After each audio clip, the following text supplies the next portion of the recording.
Willkommen zu Frequent Traveler TV, heute wieder mit einer frisch gepressten Folge für euch. Themen, die wir heute für euch frisch gepresst haben. Es gibt Neuigkeiten von der abgestürzten Maschine in Brasilien. Da gab es wohl einen Vorschaden, der repariert ist. Weiter geht es dann mit dem A380er. Welche Strecken werden überhaupt angeflogen? Das war nicht nur ein Thema heute am Call, sondern auch das andere Thema war, hey, ich nehme aus Hotels regelmäßig Handtücher und sowas mit. Und dann kam die Frage, darf ich das überhaupt? Antwort short, nein, Handtücher nicht, aber was darf ich mitnehmen? Besprechen wir heute auch als Thema. Fand ich geil, wie man da offen war.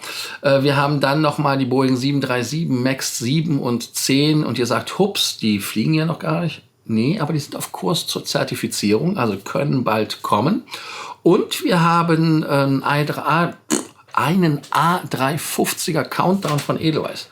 Es war so erneuernd und so erfrischend für mich, dass Edelweiss den 350 bekommt. Nein, es war ja bekannt, dass man Countdown und so weiter gar nicht aussprechen kann. Aber ihr denkt dran, den Kanal zu abonnieren, die Glocke anzumachen, ein Like dazulassen und ganz, ganz wichtig, immer schön unten zu kommentieren. Und ich verspreche euch wieder, dass ich eine kleine Session mache, um diese Fragen zu beantworten. Aber ich bin wirklich echt busy mit meinen Calls in Bezug auf amerikanische Kreditkarten, in Bezug auf LLC-Gründung, um amerikanische Kreditkarten zu bekommen, weil im Moment gibt es zum Beispiel 120.000 Punkte bei der Chase, nur so als Hinweis. Und es gibt eine weiße American Express Business. Ich habe sie mir gesichert. Gut, ihr könnt direkt mit dem ersten Thema euch jetzt beglücken lassen, und zwar ist das traurige Thema mit dem Absturz, wo 62 Menschen abgestürzt und gestorben sind, mit dem Flug von der São Paulo Geschichte. Und zwar war das so, dass dort die Maschine von Voepas, eine ATR 72500, abgestürzt ist. Und diese Maschine hat eine Vorgeschichte. Das heißt also, sie hatte schon mal einen Schaden und dieser Schaden ist ist halt ein Tailstrike.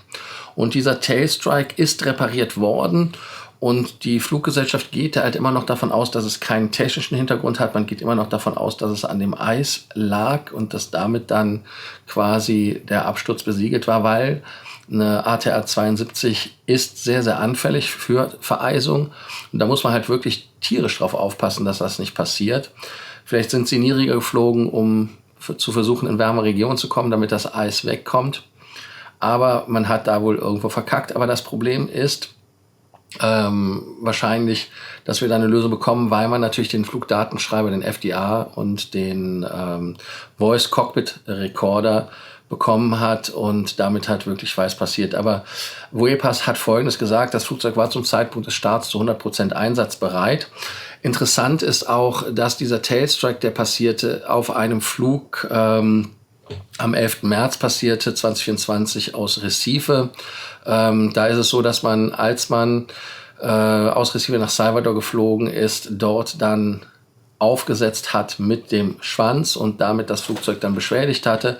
Es gab da wohl auch eine 4-monatige Instandsetzung. Soll wohl auch einen Flug gegeben haben mit der Werkstatt, also ein Werkstattflug, dass das Flugzeug da dann auch einen Kompressionsverlust hatte. Also das heißt, dass es da noch ein Fehler war.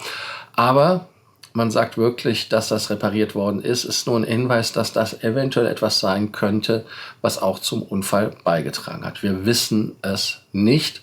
Aber wie ich ja schon sagte, der VCR und der FDR, also Flight Data Recorder und Voice Cockpit Recorder, dass der uns da vielleicht eine Auflösung geben und dass wir dann wissen, was wirklich passiert ist, damit solche Unfälle einfach in der Zukunft verhindert werden können.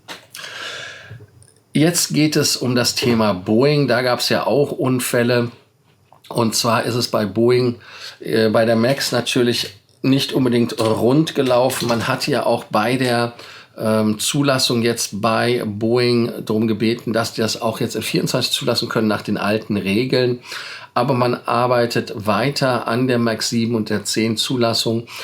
Das Enteisungsproblem ist immer noch ein Thema. Deshalb passt das auch zu der Voepas-Maschine.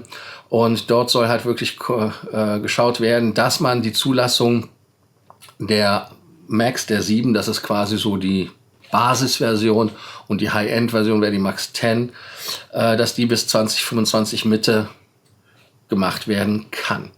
Wichtig ist halt auch an dieser Stelle, dass man den Erstflug ja auch bei der 7 zum Beispiel im März hatte, 2018 sogar, bei der 10 in 21.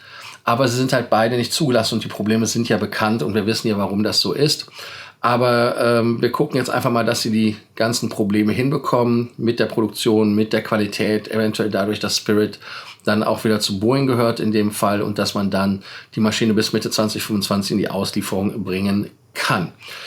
Ja, interessant ist auch wirklich, dass in trockener Umgebung die Triebwerksleistung aktuell nicht länger als 5 Minuten laufen. Das heißt also, es gibt sonst Überhitzungsschäden beim Verbundmaterial, auch ein Problem.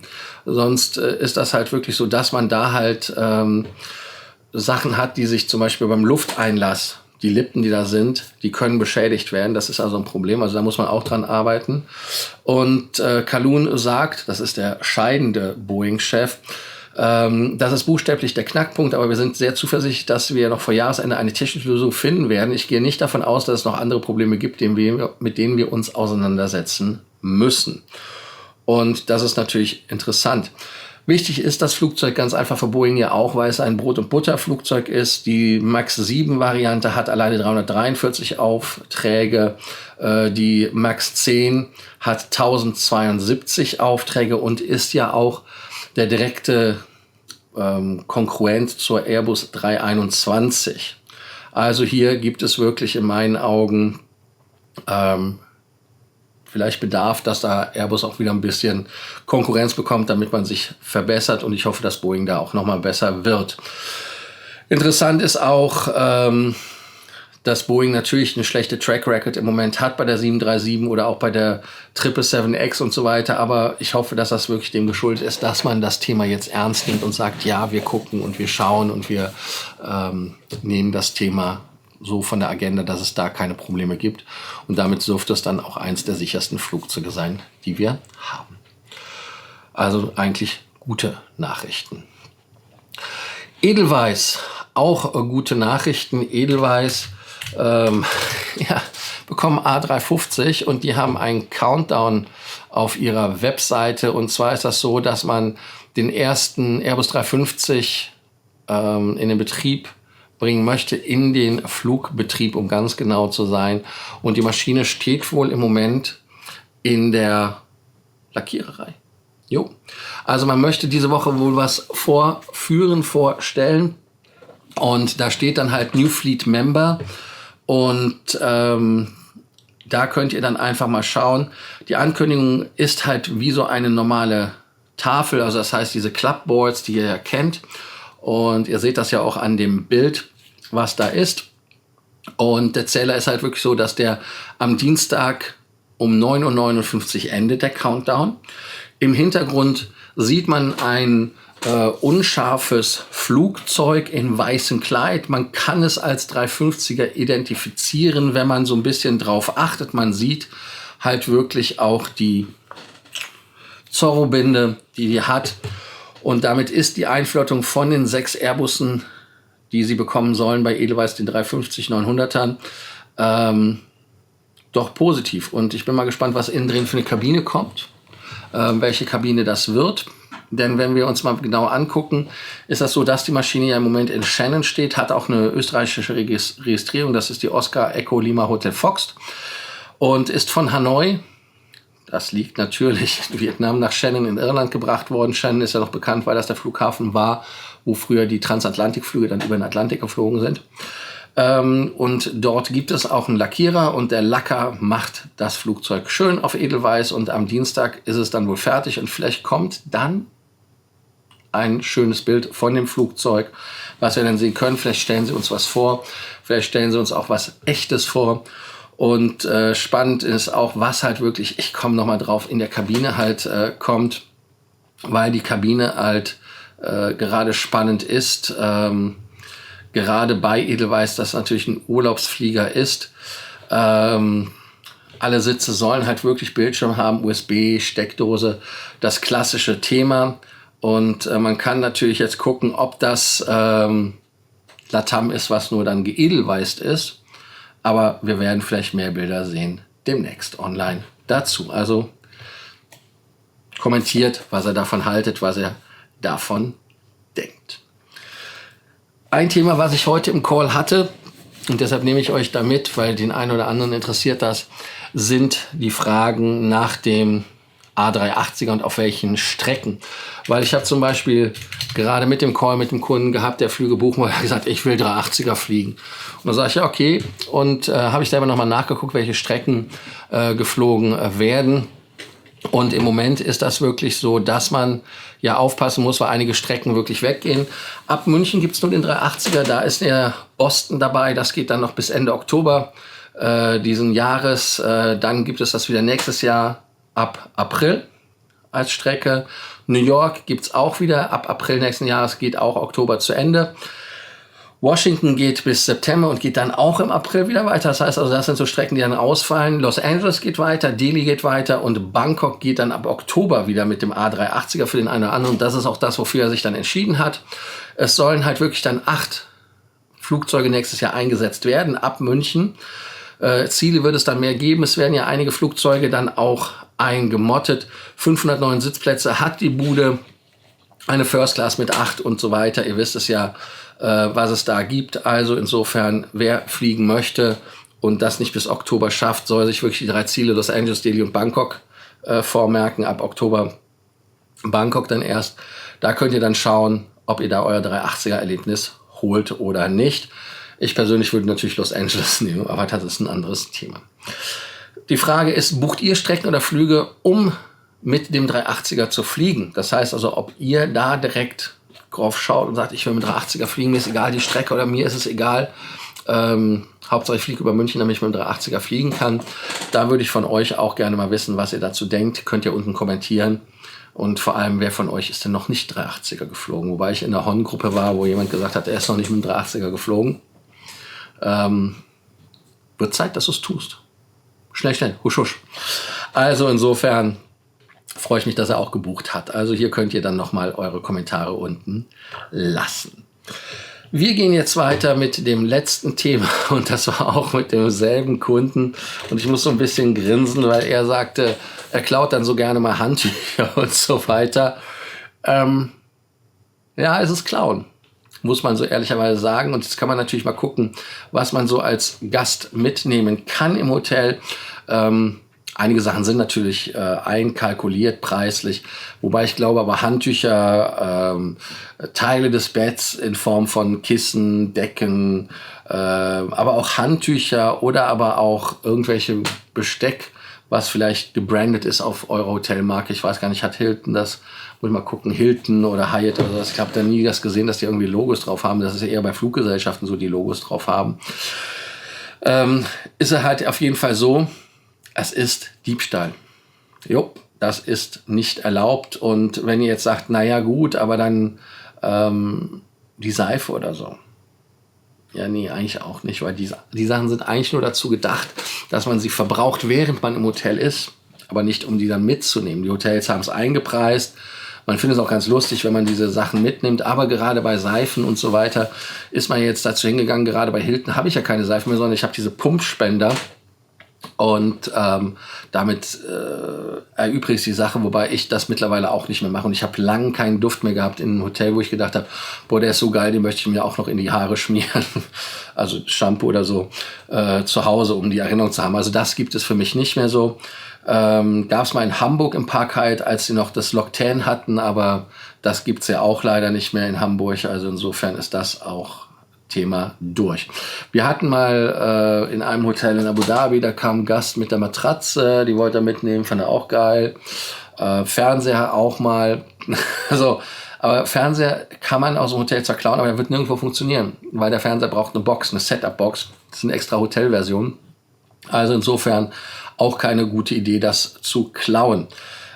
Ich denke einfach mal, dass man hier wirklich guckt, was ihr dort dann mitnimmt, diese Pantoffeln oder sowas, die Pocheletten. Ich glaube, ich habe mal orangefarbene von irgendeinem, war es ein W oder ein Anders, glaube ich, weiß jetzt mal ganz genau mitgenommen.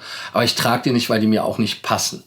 Ihr könnt ja hier auch mal unten die Frage des Tages nochmal beantworten. Was habt ihr schon aus dem Hotelzimmer mitgenommen? Seid ihr eventuell erwischt worden? Wollt ihr irgendwas klauen? Das ist ja genau wie die Teile, die man aus dem Flugzeug klaut, genauso wie man zum Beispiel irgendwelche Safety Cards klaut, weil genau diese Safety Cards haben ein Problem, dass man, wenn man die klaut, weil das mit dem Flugzeug ein Problem ist, weil wenn die nicht da sind in genügender Anzahl, muss man Passagiere ausladen. Deshalb haben die immer Ersatz mit, aber man kann halt nicht alles klauen. Deshalb gibt's nochmal den Hinweis, fragt und nach, ob ihr was haben dürft. Jetzt sagt er, ja, die werden dir dann sagen, nein. Nee, ich kann euch sagen, also ich habe einen Kollegen, der hat einen Bademantel zugeschickt gekriegt. Das war, ich weiß nicht mehr leider welche, war es ein Waldorf Astoria oder sowas? Also es muss ich meine, es wäre ein Waldorf Astoria gewesen. Die hatten geile Bademäntel mit Waldorf Astoria Logo, super soft, super geil, so sagt er zumindest. Ich habe es leider nicht gesehen. Er hat es gesagt, er will es mitbringen. Sind dann aber irgendwie darüber weggekommen, haben es vergessen. Er hat diesen Bademantel nach Hause zugeschickt gekriegt. Mit seinem Namen drauf. Eingestitcht. Das war cool. Also das heißt, wenn ihr sowas haben wollt, könnt ihr ja immer im Hotel sagen, ich will es haben gegen Geld, wenn das so toll ist. Es gibt ja von vielen Hotelketten, zum Beispiel Westin, die verkaufen ja Betten. Das Heavenly Bed von Westin. Und es ist ja auch mit der Kreditkarte übrigens, mit der amerikanischen, gibt es auch einen Voucher. Ist das auch mit dem, ich glaube, das kann man auch mit dem Status, glaube ich, nehmen als Select Benefit ab 50 Nächten, glaube ich, ist das, glaube ich, 50 oder 75, dass man auch einen Voucher nehmen kann für diesen Store, für diesen Online-Store mit den Betten. Also insofern, das sind Wege, die Sachen zu kaufen, aber ich würde nie klauen, weil wenn man klaut, dann ist das nie hübsch und nie schön. Also da solltet ihr von Abstand nehmen. Nicht machen. Böse, böse, böse. Ihr solltet auch die Fragen des Tages immer beachten und beantworten. Und die Frage des Tages, die lese ich euch jetzt natürlich nochmal vor. Und zwar das eine ist, bucht ihr extra Strecken oder aber auch irgendwelche Routen, um im 380er zu fliegen. Es geht ihr sogar so weit, dass ihr sagt, ja gut, eigentlich, ich will gar nicht nach Los Angeles, aber ich fliege nach Los Angeles, damit ich einen 380er habe. Kommentiert unten. Und die andere Frage ist, was habt ihr aus dem Hotelzimmer schon mal geklaut? Unten kommentieren. Danke, dass ihr heute wieder dabei wart bei Frequent Traveler TV. Denkt dran, den Kanal zu abonnieren, die Glocke anzumachen, ein Like dazulassen und ich entlasse euch mit dem Abspann. Also bis dann, ciao und hab's nicht ganz geschafft bis 20 Minuten, aber morgen wieder. Bis dann, ciao.